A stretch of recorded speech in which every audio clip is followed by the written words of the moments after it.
जय हिंद साथियों, स्वागत है आपका self study classes Vishwamit Jain YouTube channel और दोस्तों ऐप में। दोस्तों बहुत सारे स्टूडेंट को ऐप डाउनलोड नहीं करते बन रहा है या फिर कर भी लिया है तो कोर्स भी नहीं देख पा रहे हैं। तो मैं आज उनको बता दूं कि ये जो सेल्फ स्टडी क्लासेस इस प्रकार से जब आप प्ले स्टोर से करते हैं तो ये आपका वेल जो है आइकन उसमें लगा हुआ है ना। तो इस प्रकार से सेल्फ स्टडी क्लासेस आपको सर्च करना है और ऐसे आइकन में आपको ऐप मिलने वाला है। ठीक है, तो दोस्तों हम देखें कि प्ले स्टोर में आपको इस प्रकार से दिखेगा ये सेल्फ स्टडी क्लासेस। ठीक है, ये प्ले स्टोर में आपको सेल्फ स्टडी क्लासेस का ऐप दिखने वाला है।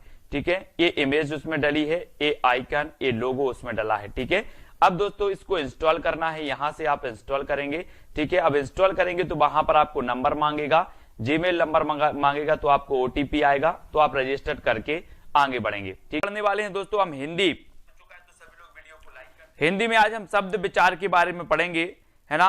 तो शब्द विचार के बारे में सभी लोग तैयार हैं पढ़ने के लिए। तो स्टार्ट करते हैं। उत्पत्ति की दृष्टि से शब्दों के भेद कितने होते हैं? उत्पत्ति की दृष्टि से शब्दों के भेद कितने होते हैं? संदीप जी, कल्पना जी, आर बाय मायाराम, प्रश्न क्रमांक 1 में उत्पत्ति की दृष्टि से शब्दों के भेद कितने होते हैं? 4 आपको दिए हैं ऑप्शन, 1, 2, 3 या फिर 4। तो यहां पर हेमलता जी उत्तर हो जाएगा आपका 4। कितना हो जाएगा? 4। उत्पत्ति की दृष्टि से शब्दों के भेद होते हैं 4 और डी नंबर आपका बिल्कुल सही है। ठीक है, डी नंबर। फिर अगला क्वेश्चन है, रंग शब्द से क्रिया बनती है तो कौन सी क्रिया बनती है? रंग से कौन सी क्रिया बनेगी? रंग से क्रिया आपको बतानी है, कौन सी क्रिया बन जाएगी। यहां पर प्रश्न क्रमांक 2 में रंग से जो बनने वाली क्रिया है उस क्रिया का नाम क्या है वो आपको चयन करना है। चलिए तो फटाक से आप करें। रंग से बनने वाली क्रिया कौन सी है? और आपने बताया कि सर रंग से बनेगी कौन सी? रंगना। कौन सी बनेगी? रंगना। रंगना एक क्या है? क्रिया है। तो यहां पर 2 का आंसर हो जाएगा, रंग से बनेगी क्रिया बनानी है अपन को। संदीप जी, रंग से बनने वाली क्रिया होती है रंगना, है ना। और रंगना क्या है? क्रिया। तो आपका सी नंबर बिल्कुल सही हो जाएगा, रंग से रंगना क्रिया बनती है ना। जिन शब्दों से किसी कार्य का करना या होना व्यक्त हो उसे क्रिया कहते हैं। जैसे रंग और ना, क्रिया में लास्ट में ना आता है, करना, जाना, है ना, देखना, रंगना। ये जो क्रिया है दोस्तों, इसमें लास्ट में क्या आता है? किसी कार्य को करने का इसमें बोध होता है या फिर उसमें होने का बोध होता है। ठीक है, तो यहां पर जो बनेगी वो रंगना बनेगी, रंगना यानी कि सी नंबर। ठीक है, फिर अगला बताना है आपको, शब्द की उत्तमावस्था कौन सी है? निम्न शब्द की उत्तमावस्था कौन सी है? निम्न की उत्तमावस्था बताना है। हाँ कल्पना जी, प्रश्न क्रमांक 3 में चयन करना है आपको कि शब्द की उत्तमावस्था कौन सी है। निम्नतम, निम्नता, निम्नतर या फिर न्यून। तो 3 का उत्तमावस्था बोला है। उत्तमावस्था जो हो जाएगा दोस्तों वो क्या हो जाएगा? निम्नतम। वेरी गुड, बी नंबर आपका बिल्कुल सही हो जाएगा, है ना। निम्न की उत्तमावस्था होती है निम्नतम और बी आपका बिल्कुल सही है, निम्नतम, है ना। और उत्तरावस्था पूछा होगा तो निम्नतर, है ना। तो यहां पर निम्नतम होगा क्योंकि उत्तमावस्था यहां पर पूछा है। और अनुराग ने फल खरीदे में कौन सी क्रिया है? अनुराग ने फल खरीदे, आप जवाब करोगे, प्रश्न करोगे क्या खरीदे, क्या खरीदे? उत्तर आया फल खरीदे। और जब उत्तर में आपको कर्म दिख जाए, जब उत्तर में आपको कर्म दिख जाए तो आपकी क्रिया हो जाएगी सकर्मक। और यहां पर आपका राइट आंसर क्या होगा? अनुराग ने फल खरीदे, इसमें कौन सी क्रिया है? और बिल्कुल सही बताया कि सर फल किसने खरीदे? अनुराग ने। अनुराग क्या है? कर्ता। फल क्या है? कर्म। आपने क्या किया? प्रश्न किया कि क्या खरीदे, क्या खरीदे। अगर उत्तर में आपको कर्म मिल जाए, कर्म, है ना, तो आपकी क्रिया सकर्मक, और अगर कर्म ना मिले तो आपकी क्रिया अकर्मक, है ना। तो हमें उत्तर में आ गया क्या खरीदे, आपका उत्तर आ गया फल, और फल क्या है? कर्म, है ना। तो यहां पर आपकी क्रिया कौन सी होगी? सकर्मक। जिस शब्द से किसी कार्य का होना या करना समझा जाए उसे क्रिया कहते हैं। रचना की दृष्टि से क्रिया के दो भेद हैं, सकर्मक और अकर्मक। जो क्रिया कर्म के साथ आती है उसे सकर्मक क्रिया कहते हैं। जैसे राम फल खाता है, क्या खाता है? फल खाता है, ये कर्म के साथ आ रहा है। अनुराग ने फल खरीदे। सीता गीत गाती है, क्या गाती है? गीत गाती है ना? क्या खरीदे? फल खरीदे। यानी कि आपको उत्तर में मिल रहा है, कर्म उत्तर में आ रहा है, तब आपकी सकर्मक क्रिया होगी। जबकि अकर्मक क्रिया के साथ कर्म नहीं होता, अकर्मक क्रिया के साथ कर्म नहीं होता तथा उसका फल कर्ता पर पड़ता है। जैसे राधा सोती है, क्या सोती है? उत्तर मिल रहा क्या आपको? क्या सोती है? उत्तर नहीं मिला आपको। कौन सोती है तब उत्तर मिलेगा, लेकिन ये सकर्मक का उदाहरण नहीं है। आपसे सिर्फ क्या या किसे लगाकर आप प्रश्न करोगे, है ना, और आपको उत्तर में कर्म मिल जाए या उत्तर मिल जाए उसका, तो आपकी होगी सकर्मक, और उत्तर ना मिले तो होगी अकर्मक। जैसे राधा सोती है, क्या सोती है? उत्तर मिला क्या? नहीं मिला। बोले सर क्या का उत्तर नहीं मिला, है ना? तो आपकी कौन सी हो जाएगी? अकर्मक। कर्म का अभाव है तथा रोती है क्रिया का फल राधा पर पड़ रहा है, राधा पर, तो कर्म का इसमें अभाव है। ठीक है, अब आपको 5 का उत्तर बताना है कि बोलने वाले वक्ता को क्या कहते हैं। जैसे मैं और हम, ये बोलने वाला वक्ता क्या कहलाता है? अन्य पुरुष, उत्तम पुरुष। हाँ, रोती है, रोती है। हाँ, वेरी गुड अंकुर जी। तो बोलने वाली वक्ता को कहते हैं, क्या कहते हैं? अन्य पुरुष, मध्यम पुरुष, प्रथम पुरुष या उत्तम पुरुष। 5 का तो बिल्कुल सही बताया आपने कि सर इससे बोलने वाले वक्ता को कहते हैं उत्तम पुरुष। क्या कहते हैं? उत्तम पुरुष, यानी बी नंबर। ठीक है, बोलने वाले वक्ता को उत्तम पुरुष कहते हैं। जैसे मैं, हम, जबकि मध्यम पुरुष में तुम, आपका प्रयोग, और अन्य पुरुष में वह, राम आदि का प्रयोग होता है ना? तो उत्तम पुरुष में क्या होते हैं? मैं और हम, मध्यम पुरुष में तुम, आप, अन्य पुरुष में वह, राम आदि का ये प्रयोग होता है। ठीक है, अगला क्वेश्चन है प्रश्न क्रमांक 6 में, व्युत्पत्ति की दृष्टि से शब्द के कितने भेद होते हैं?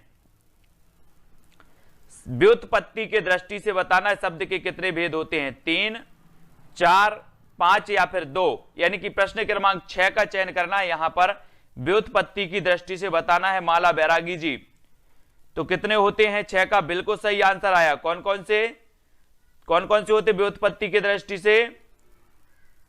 आपको पता है, रूढ़, है ना, यौगिक और योग रूढ़, है ना? तो रूढ़, यौगिक और योग रूढ़, ये 3 प्रकार के होते हैं आपकी व्युत्पत्ति की दृष्टि से शब्द। यानी ए नंबर आपका बिल्कुल सही हो जाएगा। ठीक है, फिर यहां पर देखते हैं दोस्तों कि व्युत्पत्ति की दृष्टि से शब्द के 3 भेद होते हैं, रूढ़, यौगिक और योग रूढ़। ठीक है, ये याद रख लेना है। जिन शब्दों के खंडों का कोई अर्थ ना हो वे योग रूढ़, है ना? जैसे मैं लिखूं जल, जल लिख दूं और इसका अगर खंड करूं, जा अलग है, ला अलग है, लेकिन इसका क्या नहीं निकल रहा है? कोई अर्थ नहीं निकल रहा, तो ये क्या हो जाएगा? रूढ़। ये क्या है? रूढ़। जैसे मैंने लिखा पाठशाला, पाठशाला लिख दिया, तो अब यहां पर शाला अलग कर दिया और पाठ अलग कर दिया, तो पाठ का अर्थ तो अपना निकल गया। बोले सर अध्याय है, ये तो पाठ है ना? शाला का विद्यालय है, यानी कि दोनों का अर्थ निकल रहा है, तो वो क्या है? योग रूढ़, है, यौगिक। ये क्या है? यौगिक, है ना? और जैसे मैंने लिख दिया क्या, एक शब्द मैंने लिख दिया पीतांबर, पीतांबर लिख दिया और इसका तीसरा अर्थ निकल रहा है, कोई पीला है अंबर, जिसका तीसरा अर्थ निकल रहा है अर्थात श्री कृष्ण, तो वहां पर क्या होगा? योग रूढ़। बहुब्रीहि वचन के जितने, बहुब्रीहि समाज के जितने भी उदाहरण होते हैं वो क्या होते हैं? योग रूढ़ होते हैं। बहुब्रीहि समाज के उदाहरण योग रूढ़ शब्द होते हैं। ठीक है, यौगिक और रूढ़ तो आपको समझ में आ गया। फिर अगला आपको बताना है कि इनमें कौन सा शब्द समूहवाचक नहीं है? लोग, गण, वर्ग या फिर घर, यानी कि 7 का उत्तर बताना है हमें। इनमें से कौन सा शब्द समूहवाचक नहीं है? ये जो व्युत्पत्ति के आधार पर शब्द के 3 प्रकार हैं दोस्तों, इनमें हमें देखा जाता है कि आप शब्द को दो खंड में बनाइए, अगर इनके सार्थक अर्थ निकलते हैं, है ना, इनके सार्थक अर्थ निकलते हैं तो ये दोस्तों क्या हो जाएंगे, यौगिक, नहीं निकलते हैं तो रूढ़।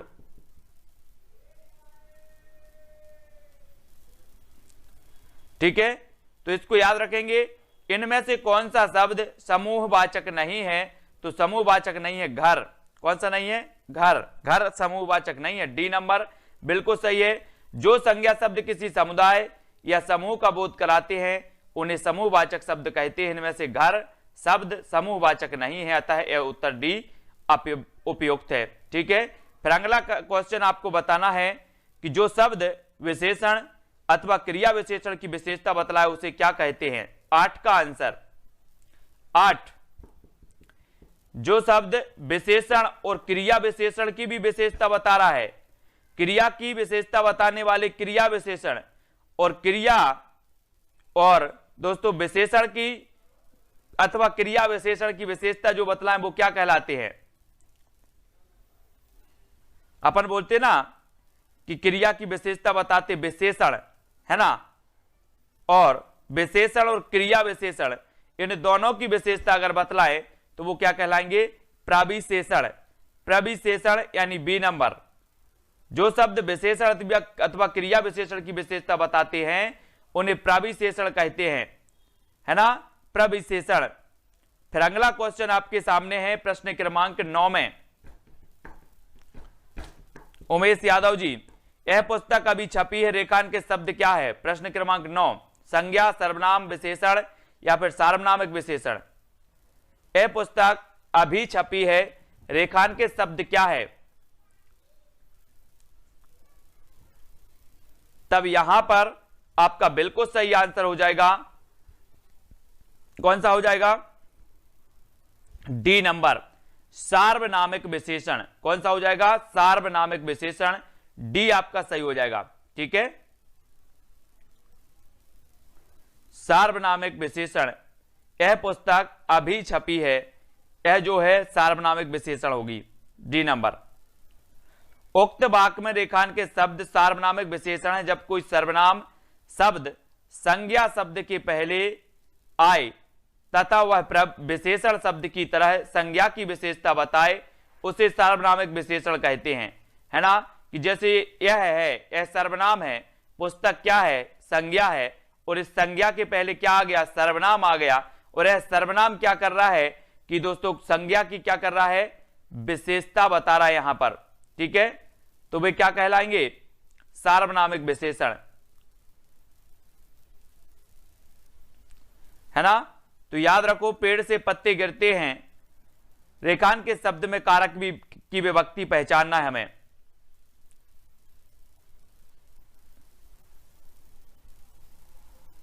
पेड़ से पत्ते गिरते हैं, और आपने पढ़ा होगा कि संप्रदान मतलब होता है क्या, अलग होना, है ना। और पेड़ से पत्ते गिरते हैं तो रेखांकन के शब्द में जो कारक हो जाएगा, कारक वो कौन सा हो जाएगा। प्रश्न क्रमांक 10 में उत्तर आया है क्या, अपादान। कोई संप्रदान क्या होता है, वेरी गुड आंसर, अपादान, है ना। तो पेड़ से पत्ते गिरते हैं और इसका उत्तर होगा क्या, अपादान। ठीक है, संज्ञा के जिस रूप से एक वस्तु का दूसरी से अलग होना पाया जाता है वो कहलाता है दोस्तों अपादान। क्या कहलाता है, अपादान, है ना। यानी कि आपका जो सी नंबर है वो बिल्कुल सही हो जाएगा। लेकिन अलग होने के लिए पेड़ से पत्ते गिर रहे हैं तो अपादान आपका बिल्कुल सही है, अपादान, वेरी गुड। पक्षी ऊंची उड़ान उड़ रहे थे, रेखांकन के शब्द कौन सी संज्ञा है, ऊंची उड़ान उड़ रहे थे। व्यक्तिवाचक, जातिवाचक, भाववाचक या समूहवाचक। पक्षी ऊंची उड़ान उड़ रहे थे, ये कौन सी संज्ञा है दोस्तों यहां पर,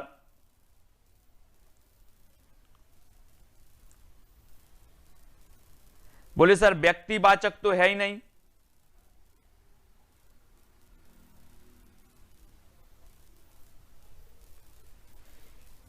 यहां पर रेखांकित जो शब्द है वो उड़ान शब्द है। रेखांकित कौन सा है? उड़ान, है ना। यहां पर कंफ्यूज नहीं होना।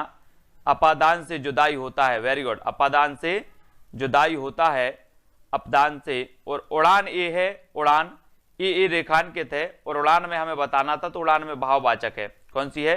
भाववाचक, है ना, भाववाचक। उड़ान शब्द भाववाचक संज्ञा है। भाववाचक संज्ञा जिस संज्ञा शब्द से पदार्थों की अवस्था, गुण, दोष, धर्म आदि का बोध होता है उसे भाववाचक संज्ञा कहते हैं, है ना। भाववाचक संज्ञा गुण, दोष, धर्म, अवस्था इनका बोध होता है तो भाववाचक। तो यहां पर उड़ान शब्द का बताना था हमें कि उड़ान में कौन सी संज्ञा है। ठीक है, तो भाववाचक संज्ञा, सी नंबर। अगला देख लेते हैं दोस्तों। अगला जो अपना प्रश्न है वो है कि जिन शब्दों के सार्थक खंड ना हो सकें और जो अन्य शब्दों के मेल से ना बने हों उन्हें क्या कहते हैं? जो शब्दों के सार्थक खंड ना हो सकें और जो अन्य शब्दों के मेल से ना बने हों उन्हें क्या कहा जाता है? योग रूढ़, योग एक रूढ़ या फिर अविकारी। अगर आपको रूढ़ या योग रूढ़ समझ में आ गया तो ये उत्तर गलत नहीं होगा आप लोगों का। 12 का आंसर देख रहे हैं, कौन कौन गलत कर रहे हैं, कौन सही कर रहे हैं।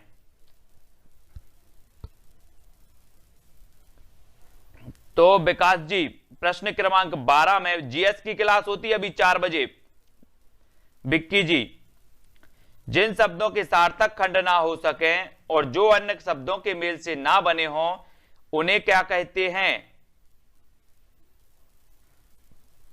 तो लगभग सभी लोगों ने बिल्कुल सही बताया कि सर उन्हें कहते हैं रूढ़। और रूढ़ शब्दों के सार्थक खंड नहीं हो सकते, है ना, और ये अन्य शब्दों के मेल से नहीं बनते, है ना, ये वर्णों के मेल से बनते हैं, अन्य वर्णों के, है ना, और इनके कोई सार्थक खंड नहीं होते रूढ़ शब्दों के। तो आपका सी आंसर क्या हो जाएगा? C number. ठीक है, हां, अभिकारी तो अव्यय होते हैं, बिल्कुल होते अभिकारी। जो शब्द अन्य शब्दों के योग से ना बने हों और किसी विशेष अर्थ को प्रकट करते हों तथा जिनके टुकड़ों का कोई अर्थ नहीं होता वे रूढ़ कहलाते हैं। जो शब्द कई सार्थक शब्दों के मेल से बने हैं वे कहलाते यौगिक, है ना, और वे शब्द जो यौगिक होते हैं किंतु समान अर्थ को ना प्रकट कर किसी विशेष अर्थ को प्रकट करते हैं योग रूढ़ कहलाते हैं। जिन शब्दों को रूप में कभी कोई परिवर्तन नहीं होता उन्हें अविकारी शब्द कहते हैं, ये भी आपको पता है। ठीक है, और अव्यकारी क्या होते हैं? अव्यय, अव्यय होते हैं, इनमें विकार नहीं होता। ठीक है, वर्णों के सार्थक समूह को क्या कहते हैं? वर्णों के सार्थक समूह को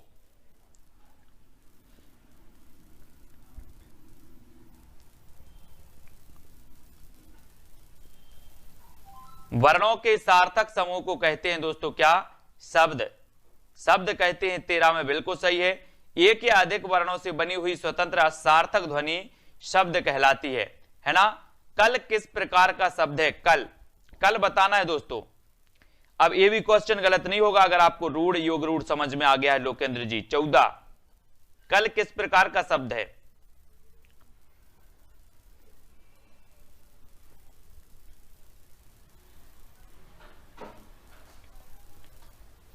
और आपने बिल्कुल सही बताया है कि सर कल की अगर बात कर रहे हो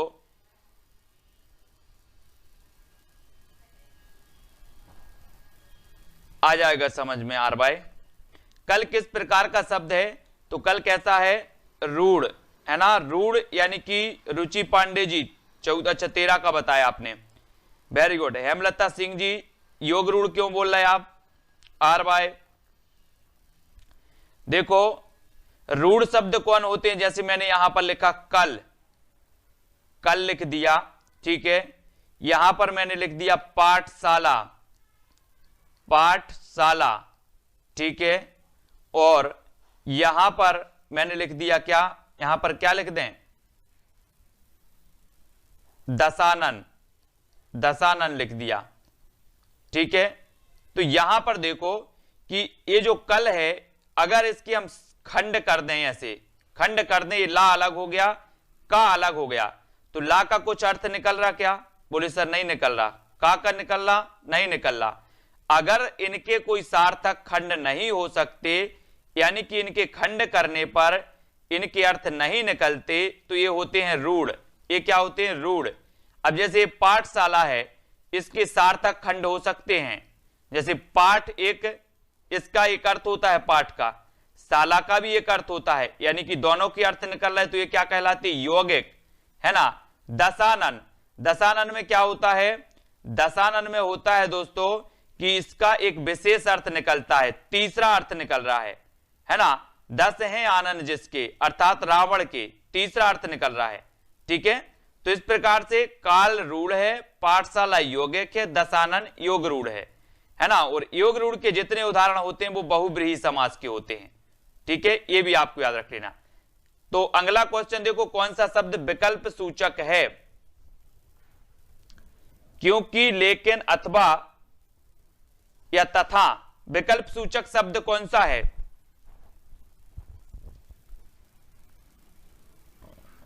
पंद्रह का आंसर। और यहां पर 15 का जो आपका राइट आंसर हो जाएगा, हां, तीसरे अर्थ की चर्चा करते हैं।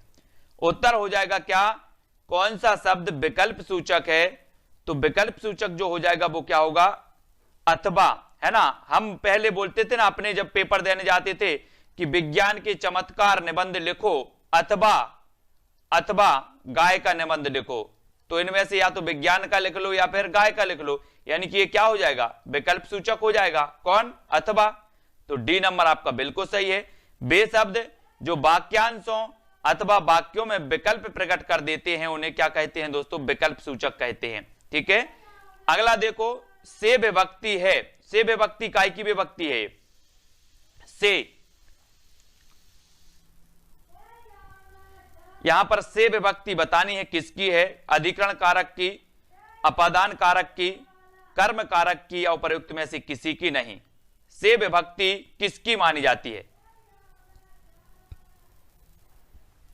और राइट आंसर आपका हो जाएगा, बोले सर से की बात करते हो तो अभी तो पढ़ा था कि वृक्ष से पत्ते गिरते हैं, है ना। और ये विभक्ति चिन्ह जो होता है से वाला, ये होता है अपादान, अपादान कारक का, यानी बी नंबर। ठीक है, अपादान कारक वह कारक है जो एक वस्तु का दूसरी वस्तु के साथ अलग होना बताता है, अपादान, है ना। अपादान, ये याद रख लेना। ठीक है, अलग होना बताता है अपादान। और यहां आया है दान। और दान हम क्या करते? जब कोई चीज हम दान कर देते हैं, कोई चीज दान कर देते हैं, जैसे मैंने ये पुस्तक दान कर दी, तो ये हमसे क्या हो जाएगी? अलग हो जाएगी, दूसरी जगह पहुंच जाएगी। तो ये क्या हो गया? ये अपादान तत्पुरुष हो गया। ठीक है, अपादान। तो उत्पत्ति के आधार पर शब्द के कितने भेद हैं? 1, 2, 5 या 3? वृक्ष से पत्ते गिरते हैं, अपन ने पढ़ा था ना, से। उत्पत्ति के आधार पर शब्द के कितने भेद हैं? उत्पत्ति, उत्पत्ति हो रही दोस्तों। व्युत्पत्ति के आधार पर हमने 3 देखे, है ना, रूढ़, योग रूढ़ और यौगिक, ये 3 देख लिए। अब हमें उत्पत्ति के आधार पर देखना है। तो उत्पत्ति के आधार पर होते हैं दोस्तों 5 प्रकार के, 5 प्रकार के होते उत्पत्ति के आधार पर। कौन कौन से होते हैं? कौन कौन से होते हैं? ये देखो, सबसे पहला तो तत्सम,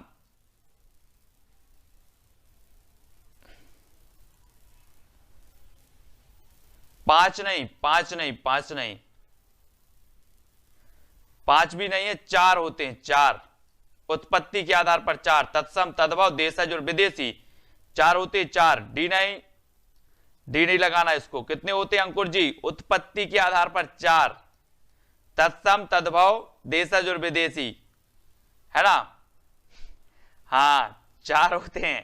ठीक है, 4 उत्पत्ति के आधार पर 4, व्युत्पत्ति के आधार पर 3।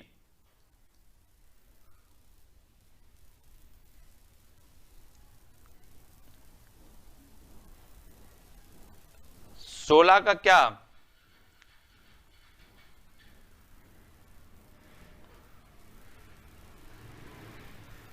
से विभक्ति चिन्ह अपादान कारक की तो है।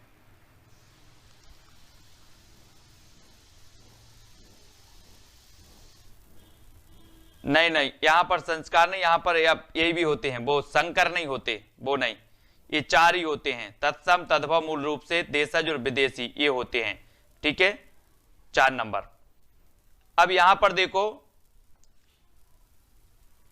कि शिक्षा खालिस्तान मनुष्य को ऊपर उठाती, इस वाक्य में उचित निपात को रिक्त स्थान में भरिए। मूल रूप से 4 ही होते हैं। ठीक है, शिक्षा खालिस्तान मनुष्य को ऊपर उठाती है, इस वाक्य में उचित निपात को स्थान में भरिए।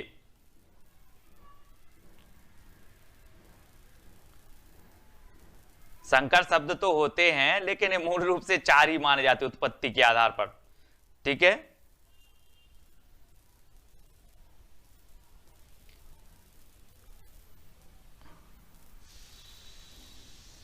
विभक्ति पूछा, विभक्ति से विभक्ति चिन्ह, जुदाई नहीं, से विभक्ति भी अपादान से, करण से भी आता है, अपादान से भी आता है। जब आप विभक्ति चिन्ह की पूछते तो से ही लिखते हैं इसमें, अपादान से और करण से, लेकिन करण से का अलग अर्थ होता है, अपादान से का अलग अर्थ होता है ना। और वहां पर करण नहीं दिया है, अपादान वाला दिया है, तो उत्तर अपादान ही होगा उसका। शिक्षा मनुष्य को ऊपर उठाती है, इस वाक्य में उचित निपात को रिक्त स्थान में भरिए, तो वो है मात्र। शिक्षा मात्र मनुष्य को ऊपर उठाती है। ठीक है, तो ये नंबर आपका बिल्कुल सही होगा। शिक्षा मात्र मनुष्य को ऊपर उठाती है, उपरोक्त वाक्य में मात्र उचित निपात है। ठीक है, जिसका प्रयोग करते हुए वाक्य को सार्थक बनाया गया है। ठीक है, अगला क्वेश्चन बताना है कि 2 भाषाओं के शब्दों को मिलाकर बनाए गए शब्द कौन से हैं। 2 भाषाओं को मिला करके आ गया ना वो संकर वाला।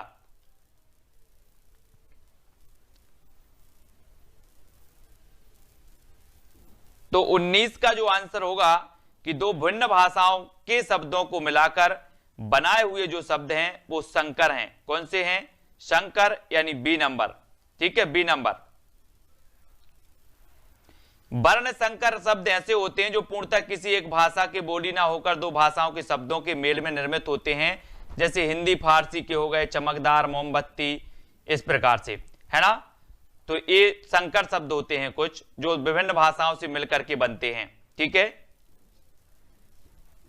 यहां पर बताना है कि सीम ने कल खालिस्तान काम नहीं किया, इस वाक्य के लिए सही निपात का चयन करना है। ये निपात कहलाता, निपात।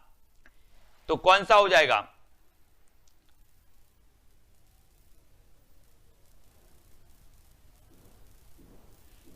उत्तर होगा इसका, हाँ, सी नंबर, संकर, ए वाला संकर है। वेरी गुड, ए वाला संकर है। 19 में 2 भाषाओं के सा वाला, है ना, यहीं पर भी कंफ्यूज हो जाते। ये सी नंबर होगा आपका। ठीक, संकर। सीम ने कल भी काम नहीं किया, कल भी काम नहीं किया, डी नंबर आपका यहां पर सही होगा, डी। ठीक है, 20 का कल ही नहीं, कल भी काम नहीं किया।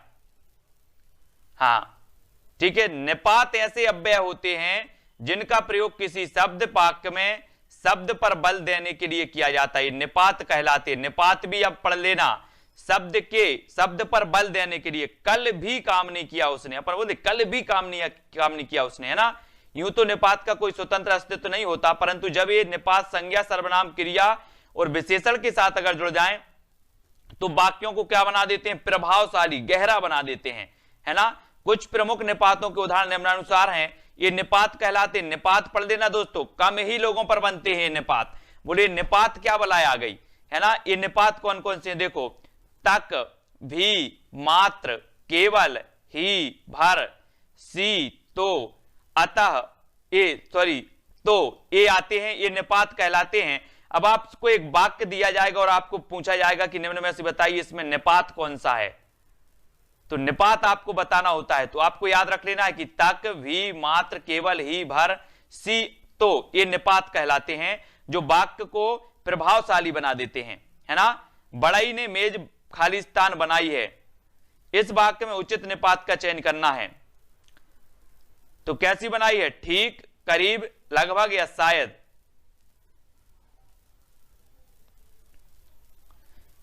तो 21 में आपका हो जाएगा कि बड़ई ने मेज ठीक बनाई है, ठीक, ठीक है, ये सॉरी ठीक, ए नंबर, ठीक बनाई है, ये नंबर सही होगा।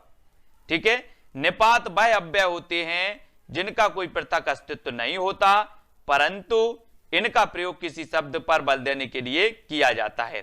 ठीक है, तो इनको हमें याद रखना है। फिर देख लेते हैं और भी महत्वपूर्ण है जो सरस्वती विद्यालय 12वीं कक्षा खाली स्थान है, इस वाक्य में उचित निपात लगाना है। सरस्वती विद्यालय 12वीं कक्षा नहीं है, तक है, भोपाल है या फिर मैं है।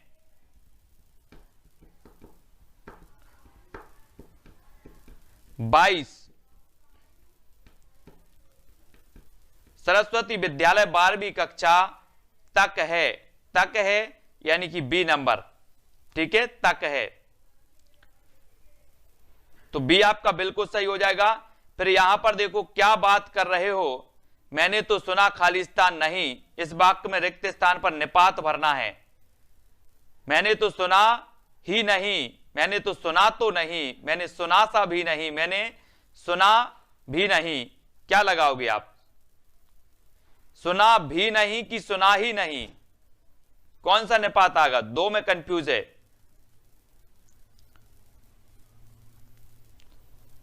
प्रश्न क्रमांक 23 और 23 का आपका सही होगा कि मैंने तो सुना ही नहीं, सुना ही नहीं। हम बोलते ना कि पता नहीं आपने क्या बोला था, मैंने तो सुना ही नहीं, तो डी आपका बिल्कुल सही होगा, है ना। वर्णों से निर्मित स्वतंत्र एवं सार्थक ध्वनि खालिस्तान कहलाती है। क्या कहलाती है? वर्णों से निर्मित स्वतंत्र एवं सार्थक ध्वनि क्या कहलाती है? 24 का आंसर बताना है।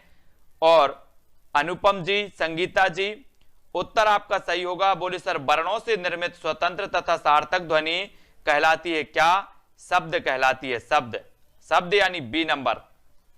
ठीक है, बी आपका बिल्कुल सही होगा। नीचे दिए गए वाक्य में प्रयुक्त निपात शब्द को बताइए। मेरे तो गिरधर गोपाल, दूसरा ना कोई। इसमें हमें चयन करना है कि इसमें निपात बताना है। ऐसे क्वेश्चन पूछे जाते हैं दोस्तों, इसमें निपात बताना है आपको। क्या होगा निपात? निम्न नीचे दिए गए वाक्य में प्रयुक्त निपात शब्द को बताइए। अब आप लोग निपात समझ गए होंगे कि निपात क्या कहलाते हैं, है ना। तो मेरे तो गिरधर नागर, दूसरा ना कोई, इसमें निपात कौन सा होगा? 25।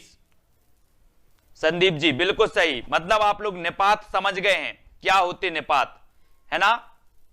जो ठीक है, तो उत्तर हो जाएगा हाँ, डेली होती है। तो होता है तो, है ना। ये जो तो है ये क्या है? निपात। मेरे तो गिरधर नागर, वाक्य को प्रभावशाली बना दिया गया। मुझे नहीं लगता कि अब कभी निपात आए और आप गलत करके आओगे, नहीं हो सकता गलत। रचना के आधार पर शब्दों के खालिस्तान भेद होते हैं। रचना के आधार पर शब्दों के भेद बताना है। प्रश्न क्रमांक 26, रचना के आधार पर शब्दों के भेद होते हैं तो कितने होते हैं? और 26 में हमें चयन करना है। और आपका बिल्कुल सही आंसर क्या होगा?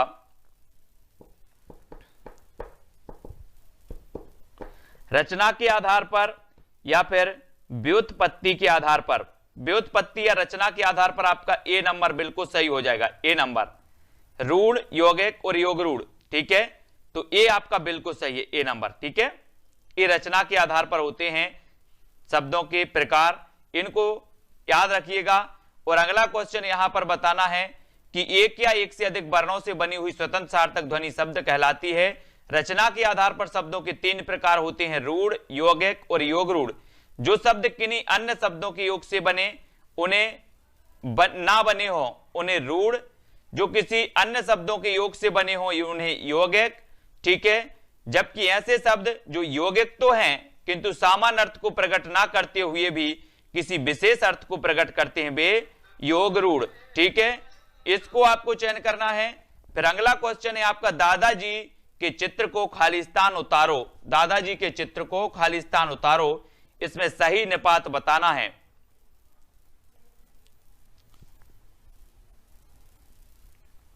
कल तो थी क्लास, तो दादाजी के चित्र को खालिस्तान, आपको चयन करना है यहां पर कि दादाजी के चित्र को खालिस्तान उधारो इस वाक्य में सही निपात का चयन करना है साथियों। और 27 में हमें उत्तर बताना है कि मत उतारो, यानी कि ए नंबर आपका बिल्कुल सही होगा। दादाजी के चित्र को मत उतारो और इसमें निपात हो जाएगा आ नंबर, ठीक है, आ नंबर। और सार्थक शब्दों के वर्गीकरण के आधार के खालिस्तान आधार हैं, तो चयन करो जल्दी से, कितने आधार हैं? सार्थक शब्दों के वर्गीकरण के खालिस्तान आधार हैं, तो कितने हैं? 2, 5, 3 या फिर 1। सार्थक शब्दों के वर्गीकरण के दोस्तों कितने आधार होते हैं? 5 आधार होते हैं, है ना, 5। डी नंबर, किसी निश्चित अर्थ का बोध कराने वाले शब्दों को सार्थक शब्द कहा जाता है, जैसे आना, घर, नीचे, मोहन, ऊपर आदि, ये क्या है? सार्थक शब्द हैं। सार्थक शब्दों के वर्गीकरण के 5 आधार हैं, उत्पत्ति के आधार पर, रचना के आधार पर, अर्थ के आधार पर, है ना, उत्पत्ति के आधार पर शब्द, है ना, अर्थ के आधार पर, प्रयोग के आधार पर, विकार के आधार पर, है ना। तो इस प्रकार से 5 माने जाते हैं। अब देशज शब्द बताना है आपको। देशज शब्द कौन सा है? लोटा, कैंची, ऑलपिन या फिर नीलाम। देशज शब्द का चयन करें सभी लोग।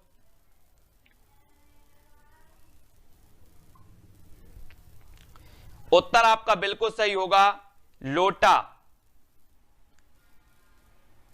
ठीक है, लोटा, यानी कि ए नंबर आपका बिल्कुल सही हो जाएगा, ठीक है।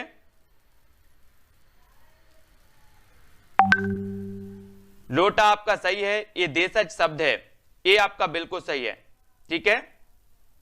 जो शब्द क्षेत्रीय प्रभाव के कारण परिस्थिति व आवश्यकता अनुसार प्रचलित हो गए हैं वे देशज शब्द कहलाते हैं, जैसे पगड़ी, गाड़ी, थैला, पेट, खटखटाना, लोटा। अतः उत्तर अपूर्णतः क्या है? उपयुक्त है, ठीक है। अब आपको चयन करना है कि बस खालिस्तान यहां से मिलेगी। कहां से मिलेगी? बस क्या यहां से मिलेगी? बस क्यों यहां से मिलेगी? बस कहां? यहां से मिलेगी। क्या उत्तर होगा इसका सही? बस क्या यहां से मिलेगी? उत्तर आपका सही होगा। आप पूछते हो का बस क्या यहां से मिलेगी, तो आ नंबर आपका बिल्कुल सही हो जाएगा, ठीक है, ए नंबर। तो यहां पर दोस्तों हमने रचना के आधार पर शब्दों को पढ़ा, है ना, उत्पत्ति के आधार पर पढ़ लिया, व्युत्पत्ति के आधार पर पढ़ लिया।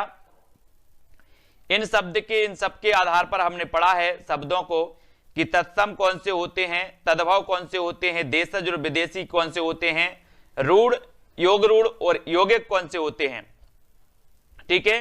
तो आज की क्लास में दो चीजें आपको समझ में आ गई होंगी। कौन कौन सी? बाकी आया हो या ना आया हो, सबसे पहले तो ए आया कि आपसे निपात बनने लगे, आप निपात कभी नहीं भूलोगे और गलत भी नहीं करके आओगे, ठीक है। दूसरा ए आया कि रूढ़, यौगिक और योग रूढ़, ये 2 चीजें आप नहीं भूलोगे। आज की क्लास में जो आपने सीखा वो 2 चीजें आप सीख गए कि रूढ़, यौगिक और योग रूढ़ क्या होते हैं और निपात क्या होते हैं, ठीक है। ये चीज कभी भूलोगे क्या? कमेंट में बताओ जल्दी, किसको समझ में नहीं आया। दोस्तों बहुत सारे स्टूडेंट को ऐप डाउनलोड नहीं करते बन रहा है, या फिर कर भी लिया है तो कोर्स भी नहीं देख पा रहे हैं। तो मैं आज उनको बता दूं कि ये जो सेल्फ स्टडी क्लासेस इस प्रकार से जब आप प्ले स्टोर से करते हैं तो ये आपका जो है आइकन उसमें लगा हुआ है ना। तो इस प्रकार से सेल्फ स्टडी क्लासेस आपको सर्च करना है और ऐसे आइकन में आपको ऐप मिलने वाला है, ठीक है। तो दोस्तों हम देखें कि प्ले स्टोर में आपको इस प्रकार से दिखेगा ये सेल्फ स्टडी क्लासेस, ठीक है। ये प्ले स्टोर में आपको सेल्फ स्टडी क्लासेस का ऐप दिखने वाला है, ठीक है। ये इमेज उसमें डली है, ये आइकन, ये लोगो उसमें डला है, ठीक है। अब दोस्तों इसको इंस्टॉल करना है, यहां से आप इंस्टॉल करेंगे, ठीक है। अब इंस्टॉल करेंगे तो वहां पर आपको नंबर मांगेगा, जीमेल नंबर मांगेगा, तो आपको ओटीपी आएगा, तो आप रजिस्टर करके आगे बढ़ेंगे।